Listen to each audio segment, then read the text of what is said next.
que en realidad era un puré de hígado lo que se colocaba. Eran bastante raras. Recuerden que por esta época donde se empiezan a producir, no es mucho. En 1942 salen los primeros estudios con estos productos y costaba cada ampolla alrededor de $217. Era bastante caro y difícil. Actualmente la vitamina B12, el genérico que vende el Estado peruano, vale 2 soles.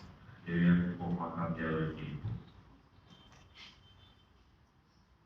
Primero, cuando se enseña anemia megaloblástica suele haber una confusión entre lo que es anemia macrocítica con anemia megaloblástica. Las anemias macrocíticas es el grupo más grande, es una superfamilia, digamos, de anemias que incluye a la anemia megaloblástica. Uno puede hablar de macrocitosis dependiendo de la cifra que escoja como normal a partir de 97 o de 100 hacia arriba. La anemia megaloblástica es el componente más importante y llamativo de las anemias macrocíticas, pero no es el único. Aquí están otros de los ejemplos más frecuentes: hepatopatías, alcoholismo, aplasia y trifármacos. De estas otras, el segundo lugar en frecuencia en nuestro país es eso, fármacos. Sobre todo de los que se emplean como antirretrovirales para el tratamiento del SIDA, algunos agentes quimioterápicos son la causa de macrocitosis. Y más alejado, el alcoholismo y hepatopatías.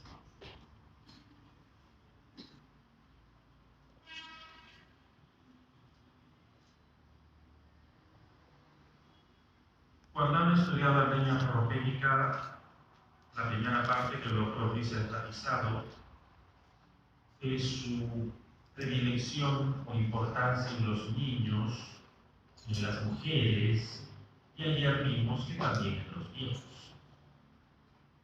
En cambio, anemia megaloblástica, su importancia, su grupo poblacional de preferencia, son los viejos. No suele afectar mucho a poblaciones jóvenes y no diferencia mucho por sexo. En general, la anemia megaloblástica puede ser por B12 y por ácido fólico. Ahora vamos a ver en primer lugar, y casi todo va a tratar sobre deficiencia de B12. La deficiencia de ácido fólico ahora ya es más bien rara. Prevalencia. Más o menos depende de lo que estemos evaluando. Puede ser tan bajo como 5% o 12%, como dicen viejos de la comunidad, y tan alto como 60% en viejos hospitalizados, igual que lo que habría dicho. Hay más anemia megaloblástica en viejos hospitalizados por B12 que en viejos que están en sus casas.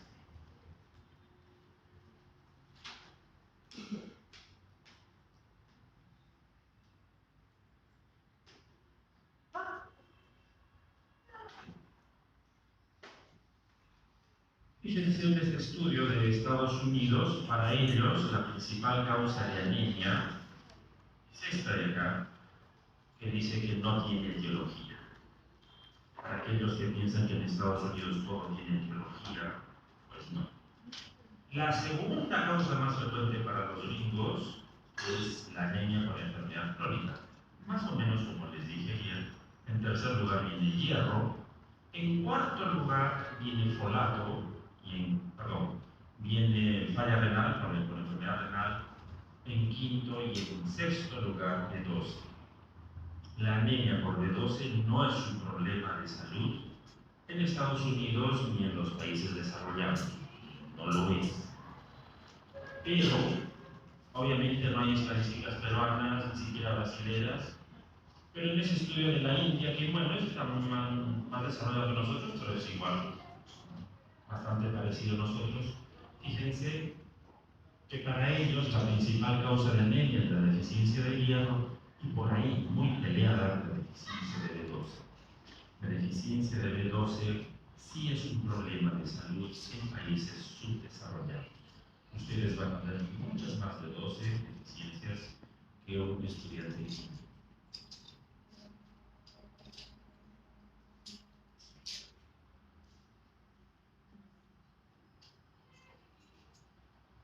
Lo que les dije, la deficiencia de B12 va aumentando conforme pasan los años y siempre es más alta en los viejos hospitalizados que en los no hospitalizados.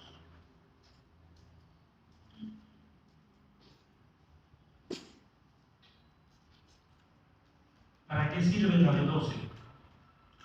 Para la división celular. Recordarán por sus estudios de histología que las células tienen un ciclo de vida que empieza con una fase proliferativa y una fase de reposo. ¿Se acuerdan de estas fases? S0, S, M y demás.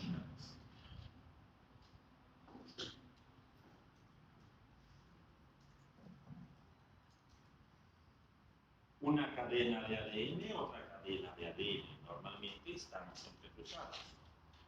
Cuando la célula se divide, la separa y empieza a copiar y a copiar. Termina el copiado y debe volverlas a pegar. Se acordarán que vienen varias enzimas, varios complejos enzimáticos, donde interviene la B12. En las enzimas que tienen que volver a cerrar, no en abrir. No hay problema al abrir, el problema es al cerrar. ¿Cuánto tiempo puede estar un ADN abierto? Normalmente el ADN abierto dura milisegundos, alrededor de 15 a 20 milisegundos. Sin embargo, cuando hay deficiencia de B12, las cadenas, las hebras de ADN quedan abiertas indefinidamente. Entonces la fase S se prolonga, no tiene fin. Cuando las cadenas no pueden volverse a unir, empieza a correr un reloj. Se cumplen los 30 milisegundos, se cumplen ya minutos. Aproximadamente hacia los 10 minutos se activan una serie de proteínas que se encargan de advertir que es posible que aparezcan mutaciones neoplásicas en este ADN abierto. Y por lo tanto empieza un proceso lento de apoptosis. La célula va a luchar por no morir, porque va a decir, yo no soy maligna, pero yo quiero vivir. Pero estas proteínas apoptoicas permiten el ingreso de agua a la célula. Y como ingresa agua a la célula, aparecen cambios megaloblásticos. La célula se hincha, se deforma, y de ahí el nombre.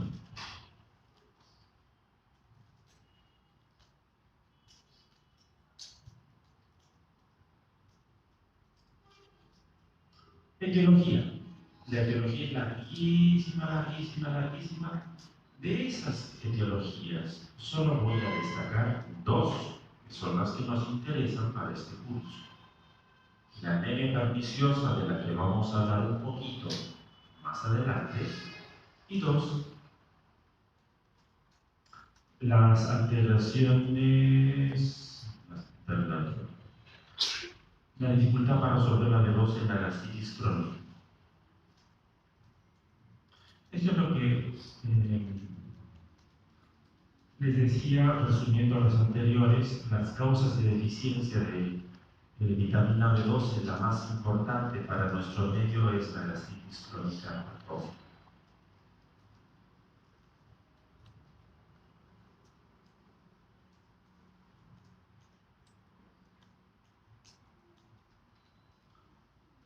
La vitamina B12, como recordarán por sus estudios de fármaco, por sus estudios histológicos, tiene una vida un poco azarosa. La vitamina B12 es la estructura más compleja que existe en la naturaleza y los seres humanos ya no sabemos cómo producirla. Y la vitamina B12, la cobalamina, solamente se obtiene a partir de animales. Está en la carne de animales. Eso nos hace filogenéticamente hablando carnívoros. No estamos tan hechos para comer verduras. Cuando comemos alguna carne, en la saliva la vitamina B12 es capturada por una serie de proteínas parecidas al factor intrínseco que se llaman proteínas R. Estas proteínas en la saliva capturan a la vitamina B12 y la llevan al estómago. En el estómago, por la acidez del estómago, se desacopla y una parte de las proteínas R se va y se queda la vitamina B12, la cobalamina. La cobalamina en el estómago se va a unir a una proteína R muy especial que la conocen como factor intrínseco. Este factor intrínseco vuelve a capturar y a transportar la B12 hasta por todo el intestino, hasta el ilium, donde están sus receptores, que es la transcobalamina y necrosis. En el ilium terminal, una vez que es absorbida el complejo del receptor y de la B12, es internalizado y secretado a la circulación periférica y transportado por las transcobalaminas hasta su depósito en la médula y en el hígado.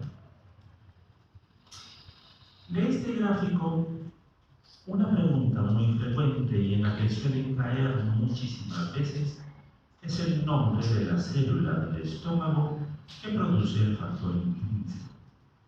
Como recordará, existen las células parietales y las células principales. Son las células parietales las que producen el factor intrínseco. Son estas células parietales las que en la anemia perniciosa son destruidas por anticuerpos. Son estas células parietales las que mueren cuando hay gastritis crónica atópica. ¿Y dónde está el error? Que cuando se les pregunta en el examen suelen confundirlas con las células principales. Las principales no tienen nada que ver con el factor intrínseco, se trata, es la bomba de componentes, toda esta chingada del ácido como tal, pero nada que ver con el factor intrínseco. ¿Para qué existe el factor intrínseco? ¿No sería más fácil que la B12 solita nade hasta el ilium?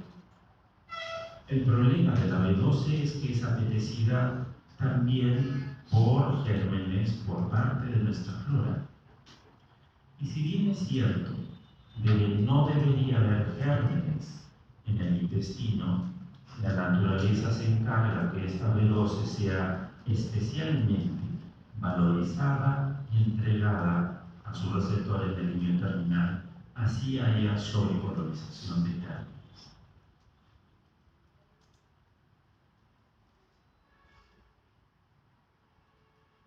Primera entonces posible pregunta que les haga, variarlos con el nombre de células parietales y principales. Otro error frecuente cuando uno estudia medicina es pensar que como la clase se llama anemia por deficiencia de B12, yo voy a pensar y terminar la carrera creyendo que la deficiencia de B12 solo produce anemia, lo cual es errado. Es un enorme error, porque la B12 participa en la proliferación de las células del organismo. Cualquier tejido que prolifere, ahí está la B12.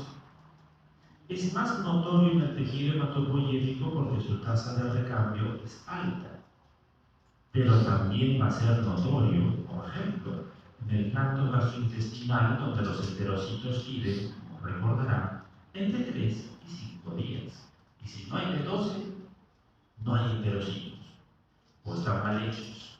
Y los enterocitos mal hechos, o que no hayan, se traducen en diarrea o trastornos de mala absorción. Pero también están presentes en otros tejidos. La B12 es muy útil para otros tejidos. Por ejemplo,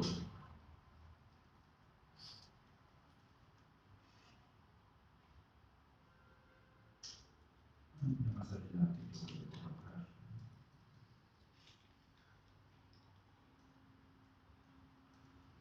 Cuando hay deficiencia de B12 y trastornos genitourinarios, la deficiencia de B12 lo que va a producir es disminución del líbido, incontinencia vesical, infertilidad, cistitis, impotencia y toda la regatación de cosas que vienen. B12, por ejemplo, epitelio pulmonar es responsable de la aparición de asma, bronquiolitis, tos crónica, laringitis. No estoy diciendo que la B12 es una cosa mágica milagrosa, sino que su deficiencia colabora o es la causa principal, en algunos casos, de otras enfermedades que ustedes no sospecharían. En funciones cognitivas, como vamos a recalcar mucho en esta exposición, la deficiencia de B12 se asocia desde fatiga crónica, que recuerden que es viejo, que lo va a sugerir, voy a pensar que es normal, confusión, disminución de la memoria. Tan disminución de la memoria que durante casi 20 años se pensó que el Alzheimer, su etiología, era la deficiencia de B12. Apatía, fobias, suicidio y psicosis.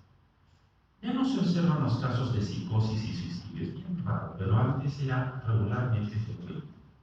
Donde trabajo ya 15 años hubo un suicidio de un paciente hospitalizado que justo tenía anemia perniciosa. Por ejemplo, también puede afectar trastornos musculoesqueléticos, que incluye desde osteoporosis, calambres, mialgia, sarcopenia, etc. Vuelvo a insistir, el objetivo de esta clase es que en sus cabecitas quede que cuando hablen de B12 no la restrinjan solo a una triste anemia. Es un trastorno sistémico, es una deficiencia sistémica.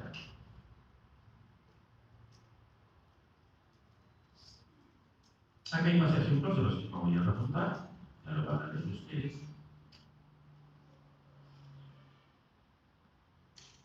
Aparte del componente anémico, una de las primeras manifestaciones que aparece por la deficiencia de B12 es el compromiso neurológico.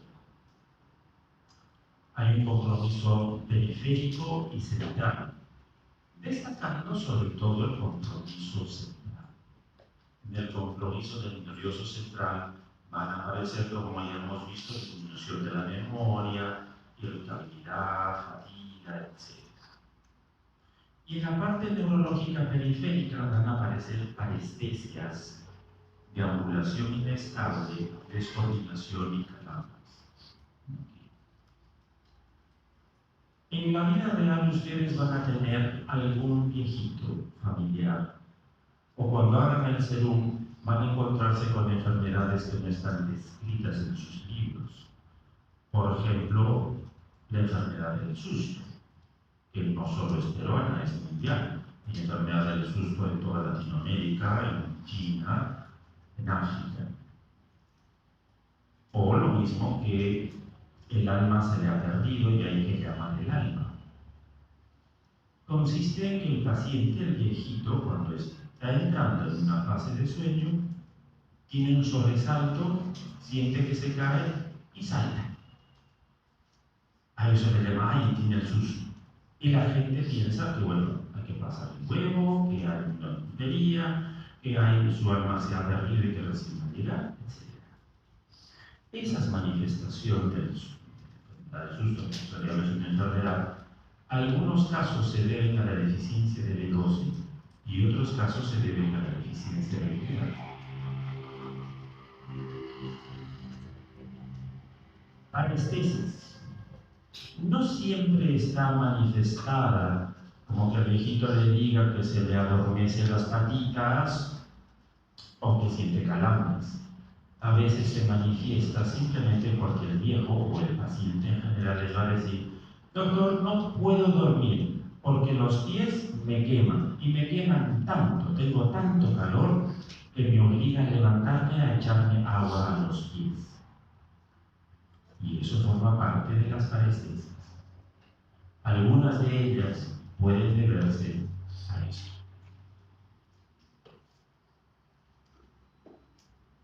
Es más frecuente en jóvenes, en adultos jóvenes, que en viejos, pero también pueden aparecer fasciculaciones.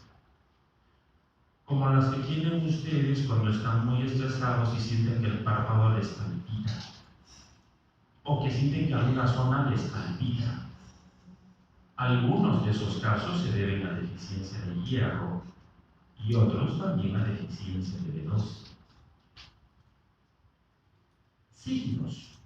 En mi época insistían mucho en que la deficiencia de B12 produce una disminución de la sensibilidad.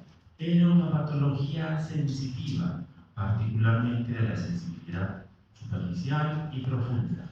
Y dentro de estas, de la batiestesia, con mayor predilección. Luego han cambiado un poco y dijeron, bueno, también puede afectar a la parte motora. Y actualmente se la define como un compromiso sensitivo motor, nervio sensitivo puro. Eso no les voy a preguntar, pero lo aclaro porque lo van a encontrar en algunos libros con esas dos variantes, depende de la época en que se toma. Puede manifestarse también con signos de hiperreflexia, clonus o vaginismo. Me detengo en lo de la hiperreflexia. ¿Por qué? Porque en las preguntas del ENAM de residentado suele ser con mucha frecuencia motivo de pregunta si es que la B12 produce hiperreflexia o hiporreflexia. Recalco acá, hay hiperreflexia, incluso hay clonus.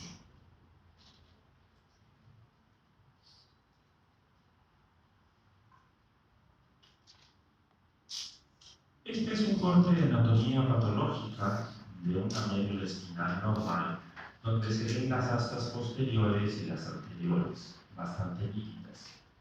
En cambio, este es el corte de un paciente con anemia perniciosa, donde se ve que las astas posteriores ya casi no hay, y que las astas anteriores, bueno, con algo de imaginación todavía están allí. Antes se solía preguntar mucho de eso, que la deficiencia de B12 se traduce en una atrofia o desmielinización o patología de las astas posteriores, que son las encargadas de la sensibilidad. En esta resonancia ven el cono medular y luego ven que se adelgaza y luego vuelve a aparecer, como si hubiera un quiste. No es un quiste, es una degeneración del cono medular que no se observa mucho, pero una vez más era tan característico que se le llamaba siringomielia. La siringomielia se observaba en sífilis y también en anemia perniciosa y era responsable también de estas manifestaciones periféricas. Me interesa de los dibujitos de las fotografías lo de las astas posteriores, porque sí se les puede preguntar. Otro compromiso peculiar es la atrofia de epitelios. Han visto con el doctor Ruiz que la deficiencia de hierro se traduce desde el punto de vista dermatológico en un cabello quebradizo, opaco, con horquillas, con caída del cabello, muchas veces tipo el fluyo, tipo alopecia, y que ahí se queda de la piel. En el caso de la deficiencia de B12, no se agarra tanto con el cabello, pero sí más con la piel, más que la ferropénica. La piel de una paciente con B12, con deficiencia de B12, dentro de las múltiples cosas que hay, destacan tres. Una, prurito. Existe una enfermedad que se llama plurigosenil, que no se sabe exactamente por qué es, pero los viejitos tienen tendencia a rascarse más. Una de las causas de plurigosenil o de prurito en toda la población, también en ustedes, es deficiencia de B12, como si estuvieran sarnófilo. Dicen, ay, es atopia, es dermatitis. La segunda peculiaridad, dejan de sudar y por eso tienen problemas de frío. ¿Por qué dejan de sudar? Porque desaparecen casi todas las glándulas, porque no hay B12 y no pueden proliferar. No hay glándulas sebáceas y no sudan, tampoco hay glándulas sudoríparas. En la ferropénica hay algo de eso, pero no tan marcado como en la deficiencia de B12. Y 3, el color. El ferropénico tiene un color pálido terroso y el deficiencia de B12 un color pálido amarillento. Pálido amarillento es casi como de los asientos de estas carpetas que están medio amarillones. No llega a ser una ictericia negra. En mi época, cuando ustedes han hecho semiología, de repente les han dicho que existe la ictericia perdínica y flamínica. Una de esas chinanas se trata de que uno es más amarillo que el otro. Y en la boca, ya no se observa, es una de las últimas veces que he visto, hay una atrofia del epitelio de la boca. No hay papilas gustativas. Es tan severo que la boca, la lengua se inflama y duele y el viejo no quiere comer. Y el viejo va a pensar, es porque no me lavo la boca o es porque mi cancha está mal. Pero no se le ocurre pensar que hay deficiencia de B12. La lengua a veces adquiere ese color aframbuesado que ven allí. Y a eso se le llamaba antes glositis de Hunter. Es una glositis suculenta, en el sentido que antes decían que cuando miraban esa lengua les daba ganas de comerla. Lo que ahora se suele observar es esta. Ya no es la glositis de Hunter de antes, con ese color, es de este tipo. La deficiencia de hierro también produce glositis. Esta es una deficiencia de hierro. Aunque no se ve muy bien allí, pero cuando tengan en sus dispositivos las fotos, van a ver una enorme diferencia de una glositis con respecto de la otra. En una hay brillo, tiene lustre, eso es deficiencia de B12. Y en la otra no, es una lengua depapilada, opaca, sin brillo, sin ese lucimiento que ven ahí.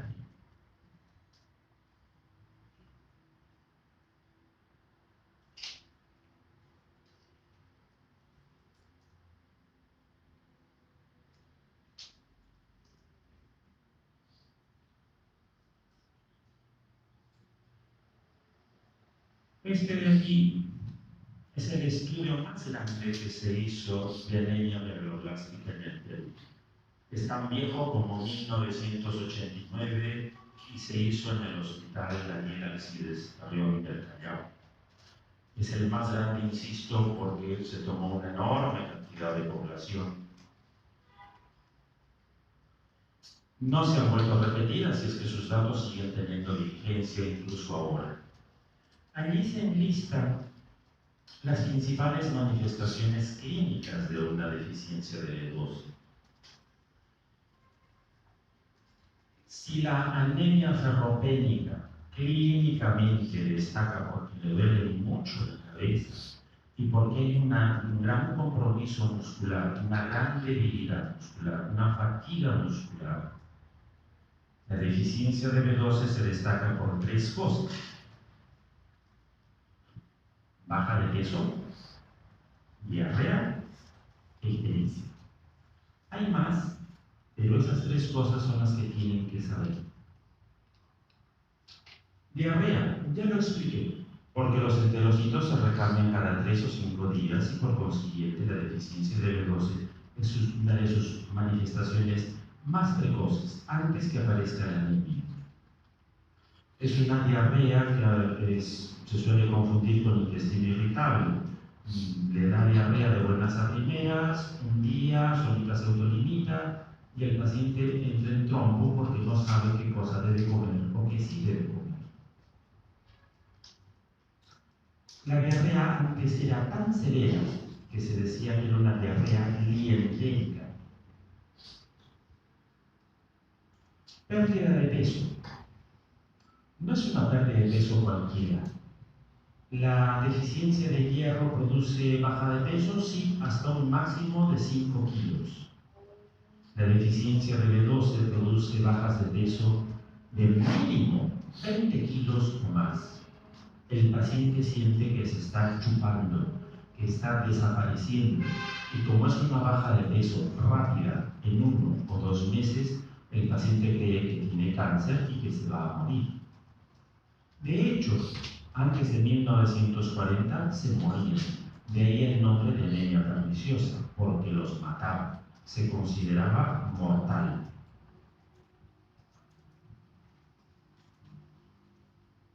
Y la tercera manifestación, ictericia. Es la única de las 3 anemias carenciales que cursa ictericia. Y gracias a la ictericia es que su diagnóstico diferencial será la anemia hemolítica. ¿Por qué hay ictericia? Porque los megaloblastos, eventualmente que los hemos dejado que se están hinchando en las células, llegan a romperse, y al romperse se comportan como si fuera una hemólisis, sin que pérdida de velocidad. En este mismo estudio se hizo una serie de endoscopías y se encontró que la causa más frecuente era la gastritis crónica atrófica. Cáncer gástrico es la excepción. Y de aquí va mi segunda pregunta. ¿Cuál es la etiología más frecuente de deficiencia de B12 o de anemia por B12? Gastritis crónica atrófica. No es la gastritis por Helicobacter, no es el cáncer de estómago, es gastritis crónica atrófica.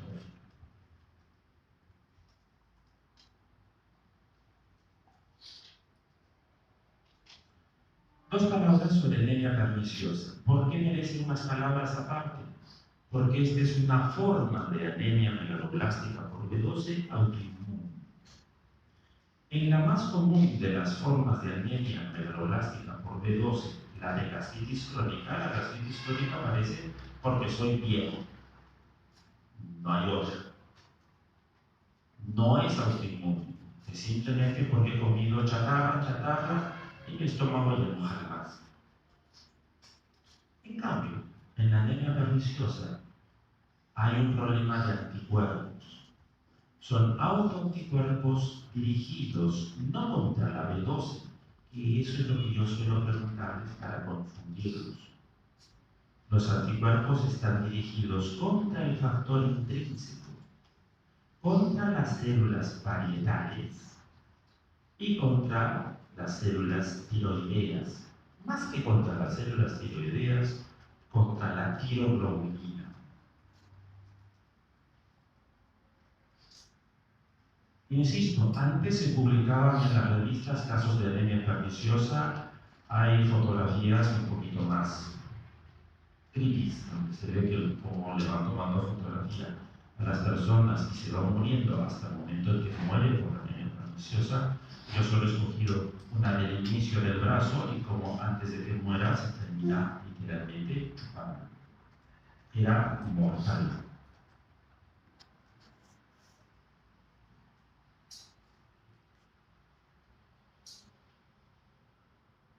No es la forma más frecuente de anemia megaloblástica. Recuerden que lo más frecuente es por gastritis atrófica. Se da en los más viejos sobre todo. Es más frecuente en mujeres, como toda la patología autoinmune, es mucho más frecuente en mujeres. La gastritis crónica atrófica le da por igual a todos los hijos, pero esta le da a mujeres. Y hay un antecedente familiar o historia de enfermedades autoinmunes, particularmente las relacionadas con tiroides, con tiroidopatías. Ustedes saben que el hipo y el hipertiroidismo son heredofamiliares. No siempre la hija va a tener, yo por ejemplo, digamos en mujercita, mi mamá ha tenido hipertiroidismo. Yo tengo una alta probabilidad también de hacer hipertiroidismo. Pero a veces no me da como hipertiroidismo, sino que me da como anemia perniciosa. Y yo tengo mi hija y mi hija a ella le dará hipertiroidismo.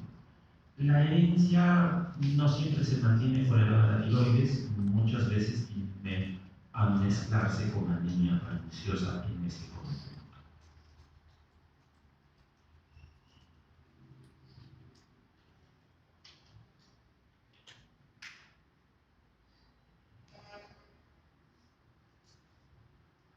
se asocia a otras enfermedades autoinmunes, de la tiroides y vitiligo. Esas son la triada clásica. No siempre son simultáneas. Este mes me pueden haber diagnosticado anemia perniciosa. El próximo año, en el 2024, me aparece vitiligo. En el 2027 debuto con hipotiroidismo, Hashimoto. Usualmente son secuenciales, vienen de uno en uno. Es raro que vengan 2 o 3 a la vez. Se desconoce el por qué, pero en los Uniteds, en países desarrollados, la asociación de perniciosa es más fuerte con Addison y diabetes de tipo 1. Si ustedes estuviéramos en el Jackson de Miami, les preguntaría por esta otra triada. Pero como están en Lima, Perú, es otra la triada: vitiligo, tiroides y perniciosa. De hecho, el señor Addison lo que primero publica y le da gran renombre mundial no es la enfermedad esta de Addison, sino la anemia perniciosa. De hecho, antes, a enfermedad de Addison, si ustedes retrocedieran al 1905, dirían anemia perniciosa igual a enfermedad de Addison. Después es que le cambian el nombre que ustedes conocen como Addison. Otra peculiaridad. No es frecuente que se asocie al lupus. No es muy frecuente, es más o menos raro. Pero estos anticuerpos me interesan mucho. En la anemia perniciosa tiene que haber anticuerpos antifactor intrínsecos, si no, no sería perniciosa. Casi siempre hay anticuerpos anticélulas parietales. Van de la mano. Los anticuerpos antifactor intrínsecos son más específicos, en cambio los anticuerpos anticélulas parietales son más sensibles. Y deberían haber también anticuerpos antitiroideos. ¿Pueden aparecer otro tipo de anticuerpos? Sí, pero son esos 3 los más frecuentes. Esta es la fotografía de un megaloblasto. Esto de aquí es un precursor del glóbulo rojo. Un glóbulo rojo debería ser del tamaño de esto, que esto es un linfo. De ahí el nombre de megaloblasto. A veces tiene tanta agua que la cromatina se separa y es posible ver espacios en blanco. A veces no tiene tanta agua. No son solamente los rojos los que surgen, sino fíjense en este bastón, que es grande y deformado. Grande y deformado. Se les conoce como bastones gigantes. Todas las células, incluyendo los microferocitos y plaquetas, también van a tener el mismo problema. ¿Hasta ahí alguna duda o pregunta?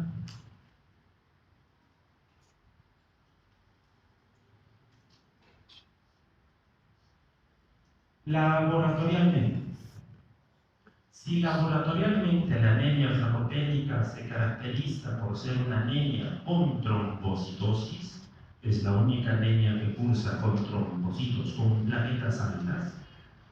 Laboratorialmente, la anemia por deficiencia de hierro se caracteriza por ser pancitopénica o biscitopénica. Casi siempre más pancito que biscitopénica.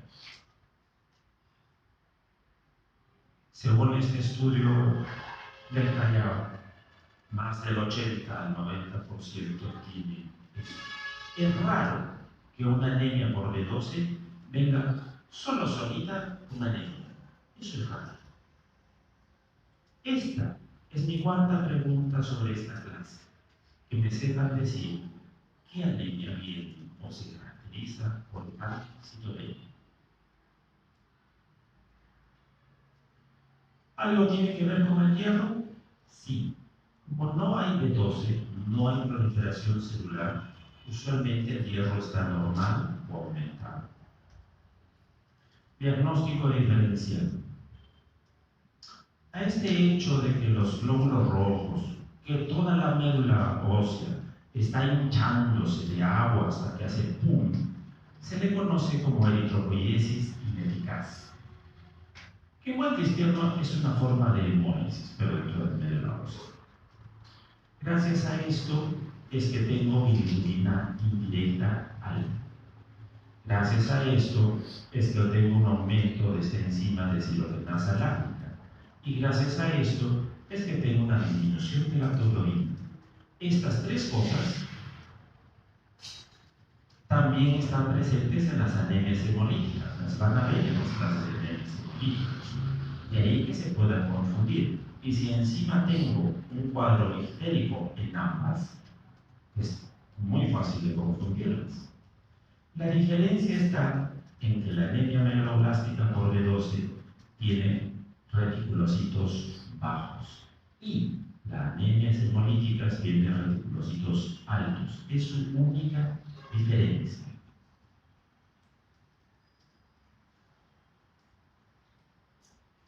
Más allá de eso, en la sangre periférica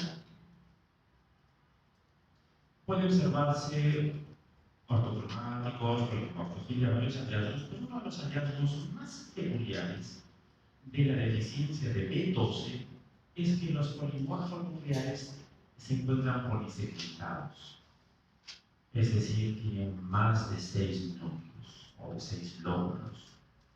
Este es un hallazgo más o menos atomomorfo. Y en la médula, lo que les decía que hay megaloblastos y bastones gigantes.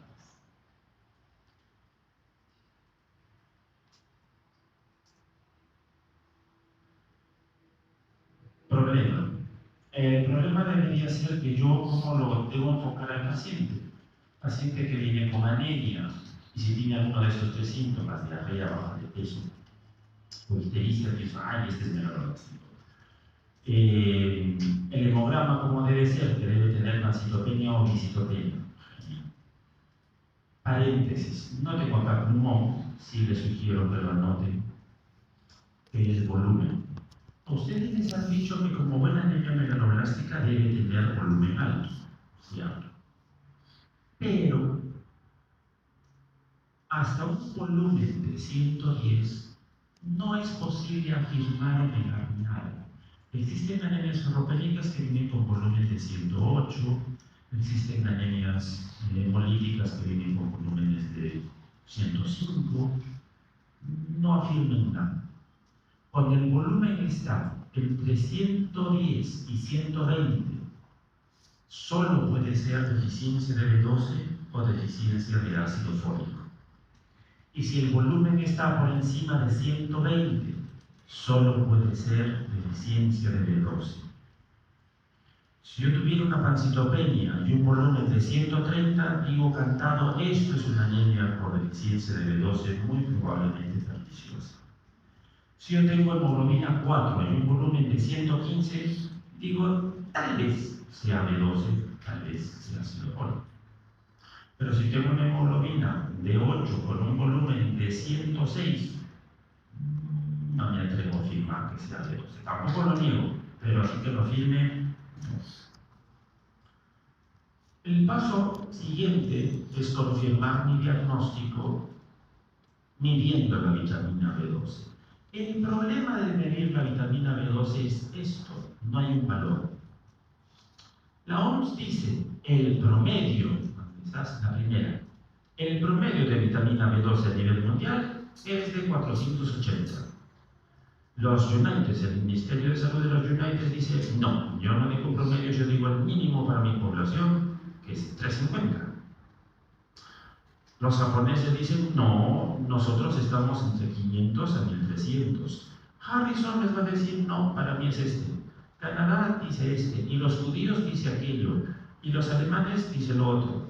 No hay un valor único porque depende de cada población. ¿Qué dice la OMS que se tiene que hacer? Bueno, como si usted está en uno de estos países en los que no se sabe cuál es su nivel de B12 normal, tiene que correlacionar su dosaje de B12 con esta otra prueba, el dosaje del ácido metilmalónico empírico. Y dice la OMS que debe guardar una proporción inversa. Es decir, Si yo tengo niveles de B12 bajos en la sangre, si es que es una deficiencia megaloblástica, para confirmar que de heridas esos niveles estén bajos, debo tener harto ácido metilmalónico en bichi. En cambio, si mi B12 está normal en sangre, pero está alto en sangre, está normal o alto en sangre, debe haber poco ácido metilmalónico en bichi. La prueba es fácil de hacer, es bastante barata, cuesta alrededor de 20 soles, pero en la vida real no lo solemos hacer. Se los tengo que mencionar porque es lo que la OMS dice que es lo que se tiene que hacer. Esto es lo que le decía, cómo se tiene que correlacionar el nivel de B12 con el nivel de ácido metilmalónico. Lo menciono, no estoy diciendo que es lo que se hace en la vida real. Casi siempre nos guiamos de B12. Paréntesis. ¿Cuál es el valor entonces con el que ustedes deben trabajar de B12, lo que se recomienda?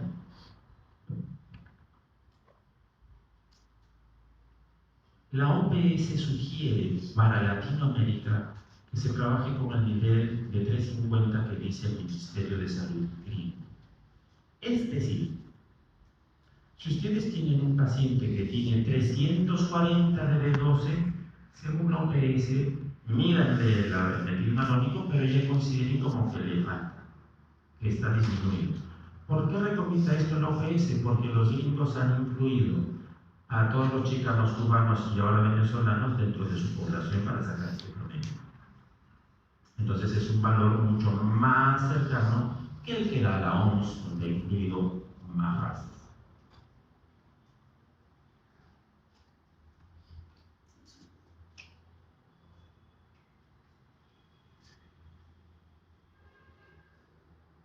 Diagnóstico. Una vez que tengo el diagnóstico, tengo que medir la vitamina B12 y debo encontrarla disminuida por debajo de 350. Una vez que sale disminuida, tengo que preguntarme, ¿hay deficiencia de ácido fólico concomitante? Sí o no. 2. Debo dosar anticuerpos para saber si es que eso no es una perniciosa. Y los principales anticuerpos que mido son el antifactor intrínseco y anticélulas paritales. Si me es posible, mido los otros. Y si es perniciosa, porque es importante diferenciarla si es autoinmune o no es autoinmune. Porque si es por gastritis crónica atrófica, la que me da por ser viejo y por andar comiendo cochinadas, solo necesita recibir B12 por 6 meses.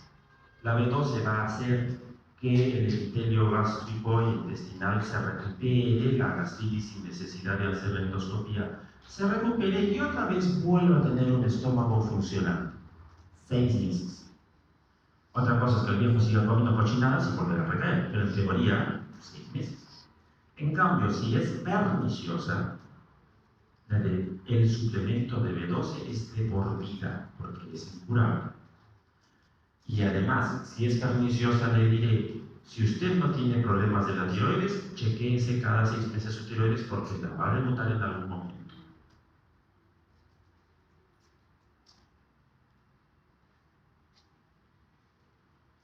Mielograma. Ya casi no se suele hacer aspirado de miel, pero su importancia radica en que lo mismo que he escrito para B12, casi todo igualito, ¿es remediado por las anemias hemolíticas? Sí. Pero también es remediado por una neoplasia que se llama síndrome mielodisplásico. Cuando un viejo tiene B12 baja, 180, le meto B12, mejora pero no tanto. De 4 de hemoglobina pasa a 7 y se planta en 7, o no hay una respuesta que yo espero, digo, de repente este tío tiene una mielodisplasia de fondo. En ese caso voy y lo aspiro para descartarlo. Y lo otro, diferenciarlo de una anemia hemolítica, porque las anemias hemolíticas dan reticulocitos altos y la B12 reticulocitos bajos. Tratamiento. No se sabe cómo tratar. Cada quien tiene su propio esquema. No es como que con el hierro, que el doctor Luis les ha dicho que el tratamiento es mínimo de 3 a 6 meses, que hay que darle 1 o 2 tabletas, tarara y tarara. Aquí cada quien tiene su propio esquema y todos funcionan. Solo les doy 3 orientaciones. Una, lo máximo de cobalamina, de B12 que el cuerpo puede utilizar, aún teniendo la anemia perniciosa más rabiosa, son 100 microgramos. Las ampollas del ministerio, las que vienen como el Pavionta, Bedoyecta, Neurobión y todo lo demás, traen 1000 microgramos. ¿Qué hace el organismo con los 900 que no puede usar? Lo bota en el bicho.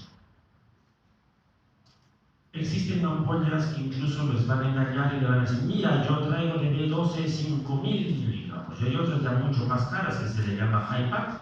Yo traigo 10.000 microgramos. Todo eso no sirve, no es mejor, porque el cuerpo solo recibe 100. Es decir, la presentación que quieran pueden usar. 2.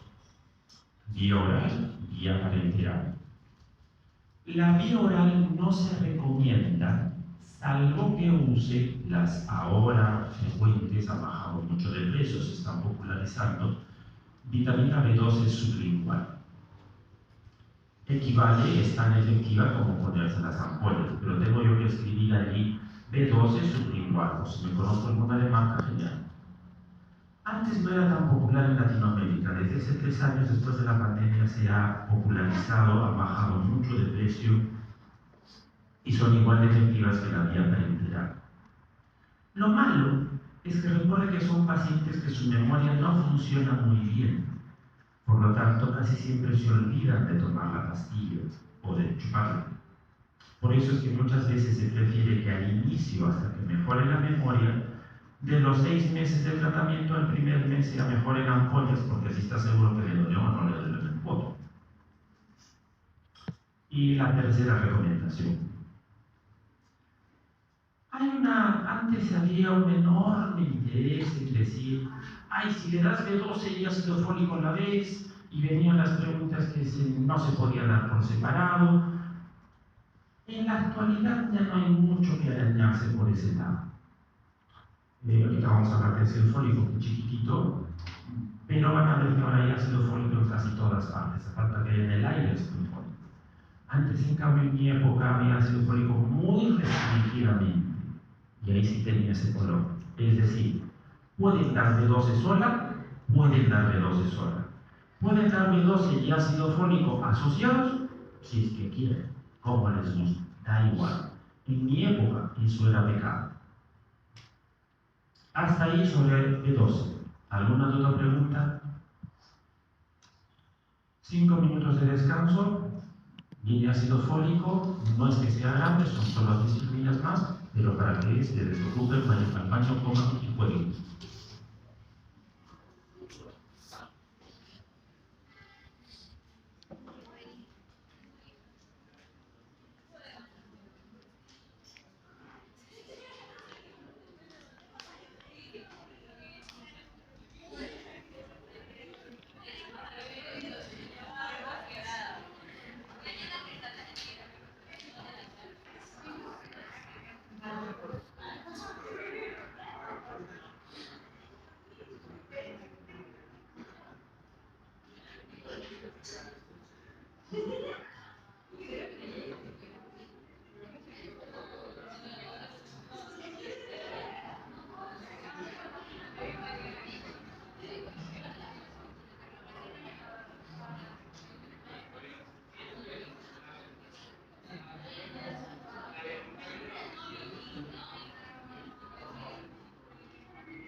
Muy bien, doctores, vamos a retomar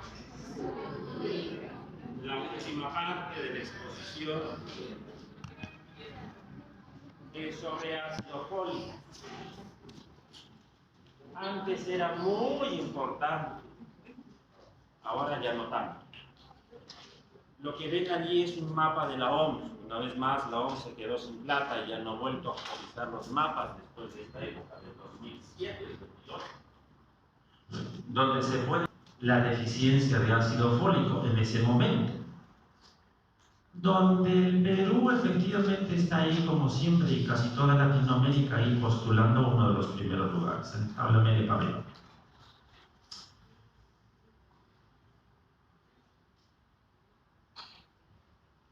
Esto era la proporción de gestantes. Si anemia ferropénica revuelca mucho a los niños y a las mujeres y a los viejos, si B12 es un problema casi de viejos, ácido fólico es actualmente un problema de gestantes. Hay otros grupos poblacionales que después los menciono, pero este es el principal grupo. La proporción de anemia en gestantes no ha cambiado mucho, pero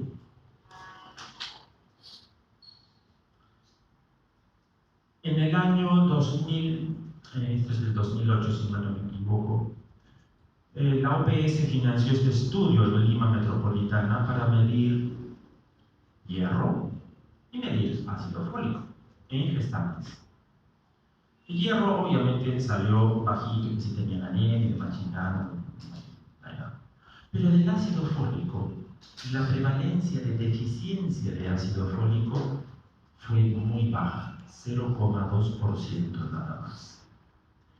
Los históricos de deficiencia de ácido fólico en gestantes a nivel mundial rondaban el 7%. El estudio incluyó una contraprueba para que esta prueba de despistaje no fuera una metida de pata. Encontró más casos, pero porque es una prueba más sensible, medir el ácido fólico dentro del glóbulo rojo, pero seguía estando en límites muy bajos.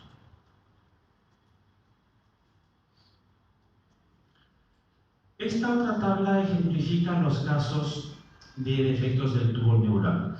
Por obligación, la OPS hace que todos los países reportan cuántos casos anuales tienen de defectos del cierre del tubo neural.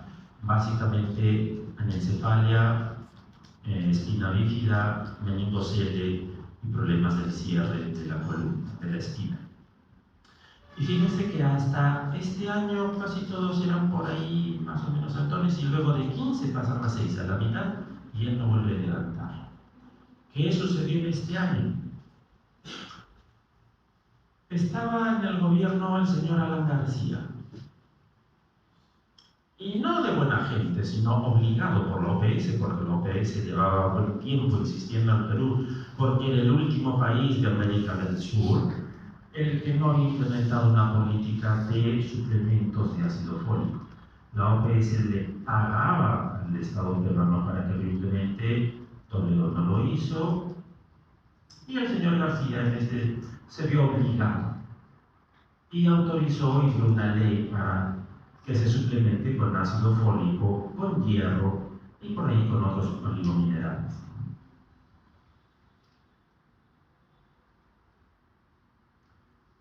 Antes de la fortificación del año 2007, había de casos de anencefalia, por ejemplo, una tasa de 5.1 por 10.000, y después de la fortificación bajó a 1, y así lo van a ver en todos los casos. ¿Fue una gran obra de Alan García? No, recalco, no lo hizo por buena gente, y encima lo hicieron mal. ¿Qué hicieron mal? Porque me salgo del tema. Por decirles, la OPS le dijo, mira, en esta fortificación de la harina de trigo, eso es lo que se fortificó, le vas a poner 20 partes por cada kilogramo de harina. ¿Y qué hizo el gobierno peruano? Le puso, no, porque consultaron un par de genios, pusieron casi la mitad, 14 partes. Por eso es que no tuvo un resultado tan espectacular. Podía haber bajado más la cifra. Pero, en fin, algo se hizo. Y por esa fortificación de la harina de trigo desde esa época, la deficiencia de ácido fólico, como les digo, ya casi no se observa. Es muy, muy rara de observar.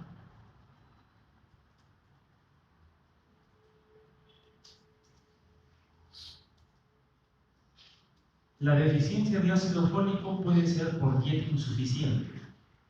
Ya esto es muy raro, porque basta que el paciente, que la persona coma 2 panes al día y ya tiene el ácido fólico del día. O puede comer tallarín, o puede comer pizzas o cualquier pasta y lo va a encontrar. Por lo tanto, el otro grupo poblacional son los alcohólicos que no comen, o personas que tienen este trastorno de la alimentación, bulimia y este tipo de cosas. También se observa producto de fármacos, pero no es muy extendido su uso. Está el metotrexate para personas muy focalizadas, el trimestoprim y el cotrimazol, pero no a la dosis que yo le doy para una gripe, sino a una dosis súper grande que le doy para matar otro tipo de parásitos, población focalizada con SIDA, que encima tiene gérmenes que necesiten este tratamiento. Aumento de las necesidades. Aquí es donde entra sí el gran grupo de las gestantes, embarazadas, que estén dando de lactar, o niños que hayan nacido prematuros. Es más raro en estas otras condiciones, honestamente, porque, insisto, hay ahora los suplementos necesarios. Mala absorción intestinal, súper raros en nuestro medio. Congénitas, que no se ha reportado. Por fármacos, ya no se usan muchos fármacos que bloqueen el ácido fólico. PRU y enfermedad de Crohn, que como sabrán es bastante raro. En buen cristiano, ¿a quién le da deficiencia de ácido fólico? Gestantes. Y eso, no a todas las gestantes. Ahora es raro, tiene que ser una de esas gestantes que no acudan a la posta y con una alimentación particularmente pobre. O en los raros casos de las gestantes que tienen mellizos, trillizos y demás, porque si su requerimiento de ácido fólico es muy grande. Segundo grupo de importancia, alcohólicos. Ya después vienen las cosas raras de la vida. El ácido fólico tiene más funciones que la B12. B12 participa en el ADN. En cambio, ácido fólico participa en el ADN y en el ARN. Participan los dos, sobre todo en el ARN. Por eso es que antes era más frecuente la deficiencia de ácido fólico que de B12. Hay varias vías en las que no me voy a meter, yo dejo la clase solo para que lo lean. No busco que se aprendan las vías en las que interviene el ácido fólico, solo quiero recalcar lo de ADN y RNA, porque eso sí se les suele preguntar.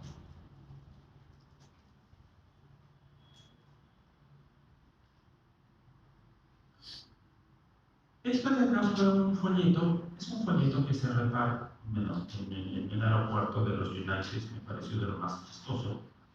Interesantísimo. ¿Cuáles son las manifestaciones clínicas de deficiencia de ácido fólico? Fatiga. Sí, todas las anemias carenciales dan fatiga. Cabello cano. Esta la distingue. Cuando un ser humano está sometido a un estrés, por ejemplo, ustedes están sometidos a que mañana tienen un examen de aplazados de no sé qué, estudian, dan el examen, aprueban o no aprueban, al día siguiente se dicen, ¡ay, me salió una cana! Esa cana, producto del estrés, tiene que ver con el agotamiento de ácido fólico. Yo no me refiero por este cabello cano al que me va a aparecer por viejo o por familia, me refiero al cabello cano que aparece en una persona que no tenga sus antecedentes y que sea post-estrés. Úlceras orales. No es propio solo del ácido fólico, también está presente en B12 y en ferropenia. Edemas o lesiones o úlceras en la lengua, igual, compartido con todos. Disminución de la memoria, compartido con B12. De hecho, la deficiencia de B12 me da una amnesia o una disminución de la memoria mucho más marcada que la que me da el ácido fólico. Depresión. La deficiencia de B12 lleva al suicidio. La deficiencia crónica de B9 no lleva al suicidio, pero sí a una depresión severa. La ferropenia también lleva depresión, pero nunca es tan severa. Pérdida del apetito, las tres lo van a tener, no es muy distintiva. Problemas para concentrarse y en el rendimiento.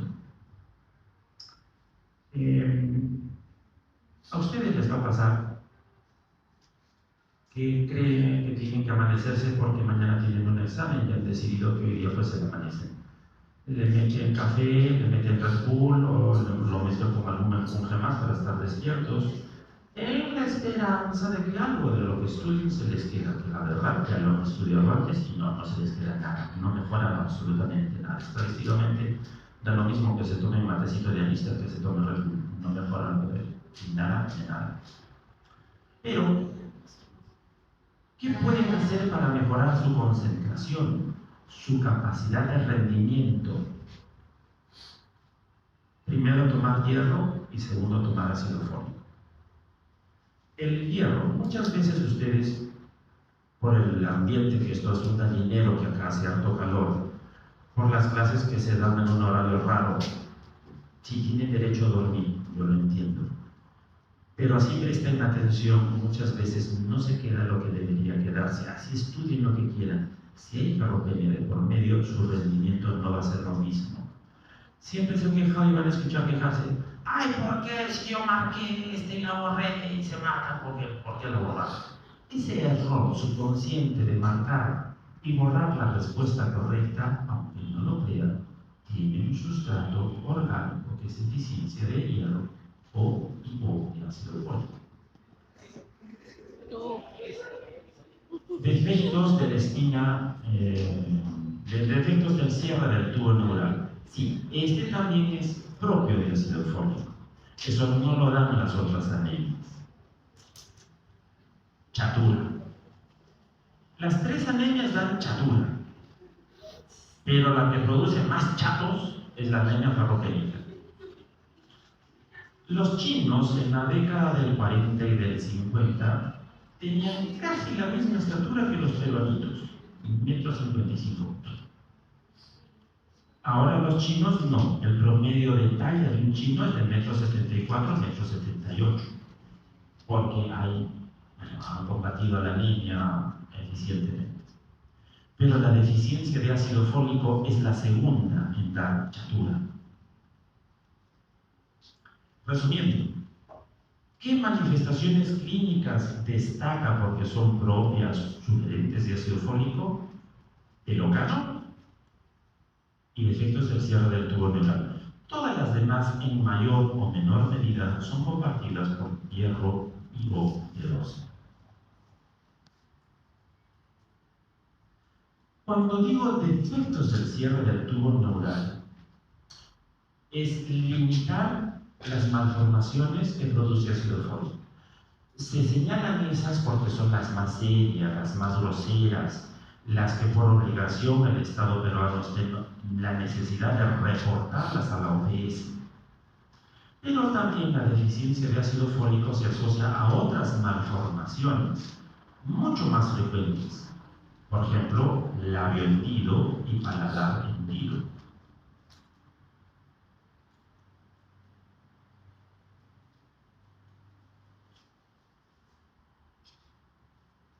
O por ejemplo, problemas de comunicación entre las cavidades del corazón. O malformaciones que casi no nos dan problemas, por ejemplo, un doble sistema pielocalicial o un riñón posado, o un páncreas en anillo, o un páncreas distópico. Todas las malformaciones tienen que ver en mayor o medida con la deficiencia de ácido fólico. El ácido fólico también tiene que ver con un hermanito, la homocisteinemia. Creo que no lo he puesto. ¿De dónde viene esto para no complicarme? No lo he puesto. Existe un aminoácido, que es la metionina, que cuando es usado se convierte en cisteína. Lo usan para una reacción X y la forma usada se llama cisteína. La cisteína es la basurita, entonces la célula va juntando cisteína y tiene que ordenar la casa y la va poniendo en paquetitos de 4. A un paquetito de 4 de cisteína se le llama homocisteína. ¿Qué tiene de peculiaridad la homocisteína?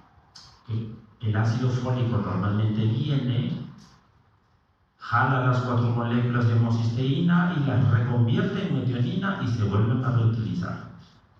Cuando no hay ácido fólico, la homocisteína se acumula como basura que crece, como ropa que no se lava y no se plancha y que va creciendo como un monstruo dentro de la célula.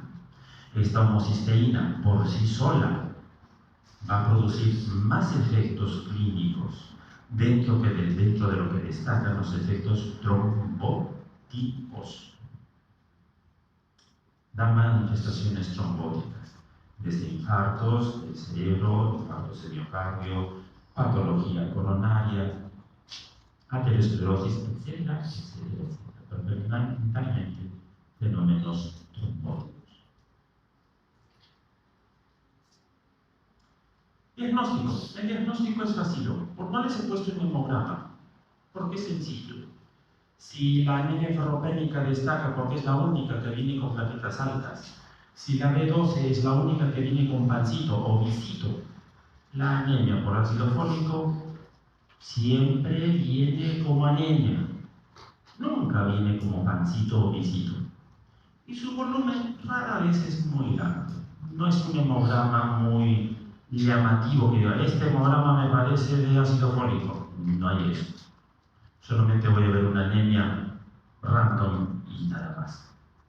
¿Cómo es que hago el diagnóstico? Porque en la vida real yo no me guío por el cuadro clínico, yo simplemente veo paciente X con hemoglobina 8. Yo pido el paquete dosaje de 12 ácido fólico. ¿Me fijo en el volumen? No. ¿Me fijo en el cuadro clínico? No. Me pido todas las anemias. Y por eso es que se encuentra el ácido fólico, porque insisto, ahora es raro de ver un cuadro clínico característico de ácido fólico. Se mide el ácido fólico sérico. Si tengo dudas, pido su prueba confirmatoria, que es el ácido fólico intraeritrocitario.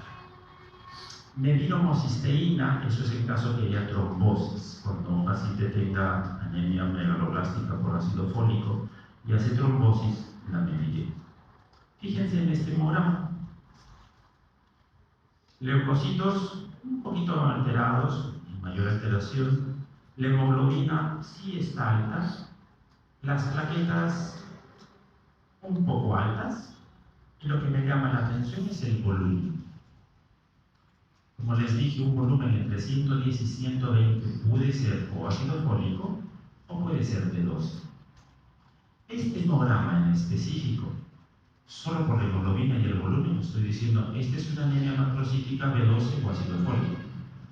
El que tenga plaquetas altas me dice, pero además tiene anemia farmacéutica.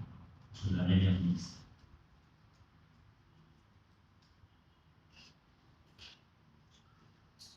Ácido fólico tiene también que ver mucho con cáncer, particularmente con cáncer de colon. De hecho, se considera como una medida profiláctica dar ácido fólico a pacientes mayores de 40 años.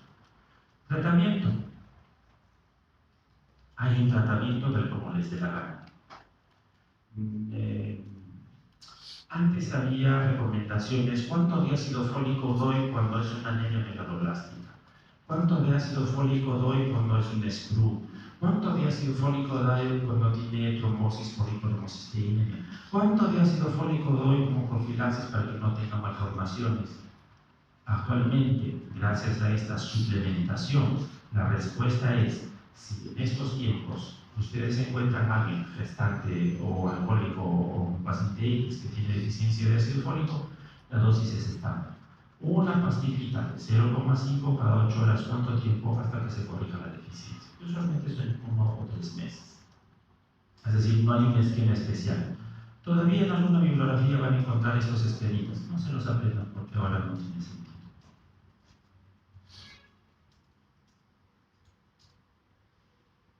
Resumen, eso no lo voy a hablar.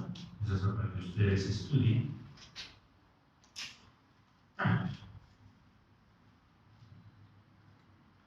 En este hemograma, que lo hago en prácticas, pero ahora que he hecho en esta clase, ya para acabar, fíjense la hemoglobina. Leucocitos arriba están normales. Las plaquetas, 154.000, no normales. La hemoglobina, 15 hemoglobina, fuerte con la hemoglobina. Y fíjense acá abajo cuánto tiene de 12. Recuerden que el mínimo para esta población carucha, 350, tiene 164. No deben terminar el curso pensando que solo miden B12 cuando tienen una anemia macrocítica con volúmenes altos. Eso es limitar mucho el espectro. Igual que con hierro, no deben ver ferritina solo cuando tienen anemia microcítica. Eso es limitar el espectro. Ustedes piden ferritina para detectar fases anteriores a la anemia y ustedes miden B12 para detectar fases anteriores. Por ejemplo, yo tengo ahorita 15 de hemoglobina, me duele la cabeza todos los días, acudo de ustedes. O yo tengo una depresión a mis 40 años, depresión, ya por la parte de psicología, por si acaso le mediré ácido fólico, le mediré B12, a pesar que no tenga anemia, en la media. Le duele mucho la cabeza, sufre usted de migraña. Genial, factores vasculares, psicológicos, y por si acaso B12 no tiene machinadas. A eso quiero que digan, no lo limiten solo a las anemias. Estos son los resultados. Muy bien, doctores, hasta ahí. ¿Alguna duda, pregunta? Muy bien, arreglado.